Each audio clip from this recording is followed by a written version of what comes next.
നമ്മുടെ വീട്ടാവശ്യം കഴിഞ്ഞ് ബാക്കി വരുന്ന പച്ചമുളക് പൊട്ടിച്ചെടുത്ത് ഒരു 3 ദിവസം ഇതേപോലെ പൊതിഞ്ഞ് വയ്ക്കുകയാണെങ്കിൽ എല്ലാത്തിനും ഒരേ കളർ കിട്ടും. വെയിലത്ത് വെച്ച് നമ്മൾ ഉണക്കുമ്പോഴേ പഴുപ്പ് കുറവുള്ളത് ഇതേ കളറിലൊക്കെ കിട്ടുള്ളൂ. അതിനാണ് കെട്ടിവെക്കുക. അതുകൊണ്ടാണ് നേരിട്ട് ഉണക്കാത്തത്. ഇങ്ങനെ ഉണക്കിയെടുക്കാനായിട്ട് ഒരു 10-15 ദിവസം വേണ്ടി വരും. ഡ്രയറിൽ ഉണക്കണമെങ്കിൽ അന്ന് തന്നെ ഉണങ്ങി കിട്ടും. അത് വീഡിയോയുടെ ലാസ്റ്റ് ഞാൻ കാണിച്ചു തന്നിട്ടുണ്ട്. ഫ്രിഡ്ജിൽ ഉണക്കണവരുണ്ട് കേട്ടോ. ഇതുപോലെയൊന്നും അല്ലാണ്ട് മുളക് 3 ദിവസം കൊണ്ട് ഉണക്കിയെടുക്കുന്ന ഒരു ടിപ്പാണ് ഇന്നത്തെ വീഡിയോ.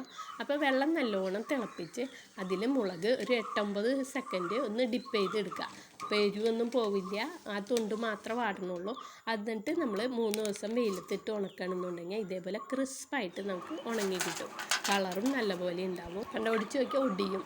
മുളക് പൊടിക്കുമ്പോഴേ കുറച്ച് ഉപ്പിട്ട് പൊടിക്കുകയാണെങ്കിൽ നമ്മൾ തുമ്മില്ല കേട്ടോ.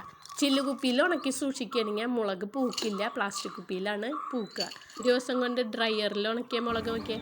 ഈ രീതികൾ ഇഷ്ടപ്പെട്ട ലൈക്ക് ചെയ്ത് സപ്പോർട്ട് ചെയ്യാൻ മറക്കല്ല.